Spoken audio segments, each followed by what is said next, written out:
पुढे व्हायला पाहिजे ना, पुढे जायला पाहिजे ना. ज्याला कोणाला वाटतंय ना, जसं याने भूमिका मांडली पुढे काय करायचं, आताच्या उद्घाटनाची तारीख जशी जशी जवळ येत आहे तसा हा विषय ऐरणीवर आल्यानंतर भूमिपुत्रांच्या भावना हे अतिशय तीव्र व्हायला लागलेल्या आहेत आणि म्हणून त्या भावनांचा अतिउद्रेक होऊ नये या दृष्टिकोनातनं आजच्या सभेमध्ये विचार विनिमय करून सन्माननीय राज्याचे मुख्यमंत्री देवेंद्र फडणवीस साहेब यांच्याशी सोमवारी किंवा बुधवारी वेळ घेऊन बैठक करून त्या बैठकीत सन्माननीय मुख्यमंत्र्यांना विनंती करायची अशा प्रकारची चर्चा झाली.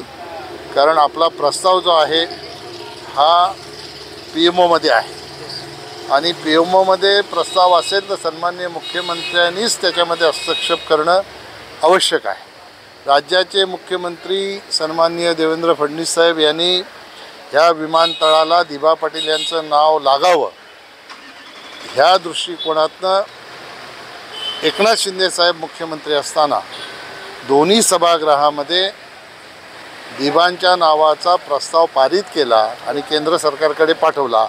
केंद्र सरकारच्या एव्हिएशन मिनिस्ट्रीकडून गृह खात्याकडे गेला, गृह खात्याकडून PMOकडे गेला. मी त्या ठिकाणी मंत्री असल्यामुळे मी पाठपुरावा करून माझा एक PS ही त्याच्या पाठीमागे लावून ठेवला होता आणि ती माहिती जेव्हा आम्ही राम नायडू एव्हिएशन मंत्री झाले त्यावेळेला सगळं शिष्टमंडळ आम्ही जे दिल्लीत गेलो होतो त्या शिष्टमंडळाच्या देखत राम नायडू यांना मी ती माहिती दिली. आउटवर्ड नंबर त्या PMOकडे गेल्याचा गृहमंत्रालयाकडून तो त्यांच्याकडे दिला. आता ऑथेंटिक माहिती माझ्याकडे नाही, परंतु अशा प्रकारची प्रचलित माहिती आपल्याला आहे की एखादा प्रकल्प पूर्ण झाल्याशिवाय त्याला नाव देता येत नाही.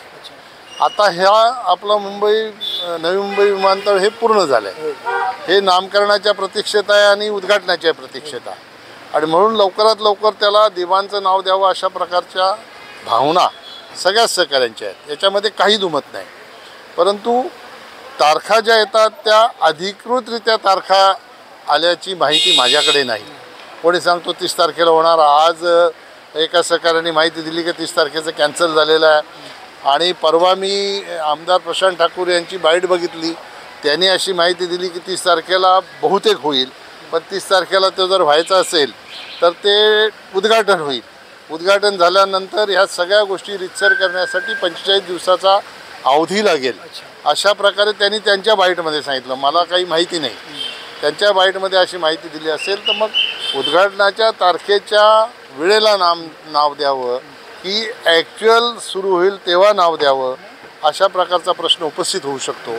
परंतु सगळ्या भूमिपुत्रांची भावना अशी आहे की पहिलं विमान उतरेल तेव्हा त्या ठिकाणी दिबा पाटील यांच्या नावाची उद्घोषणा व्हावी अशा प्रकारच्या भावना सगळ्यांनी व्यक्त केल्या. तर मुख्यमंत्र्यांची भेट झाल्यानंतर मुख्यमंत्री महोदय जे शाश्वत करतील त्यानंतर पुढे काय भूमिका घ्यावी त्यासाठी पुन्हा 8 दिवसात त्या मुख्यमंत्र्यांच्या भेटीच्या नंतर 8 दिवसाने एक बैठक घेऊन त्या बैठकीमध्ये पुढची रणनीती काय असावी ह्या बाबतीत चर्चा होणी आणि मग पुढे कशी भूमिका घ्यायची त्या दृष्टिकोनातनं सर्व भूमिपुत्र हे एकत्र येऊन निर्णय करतील.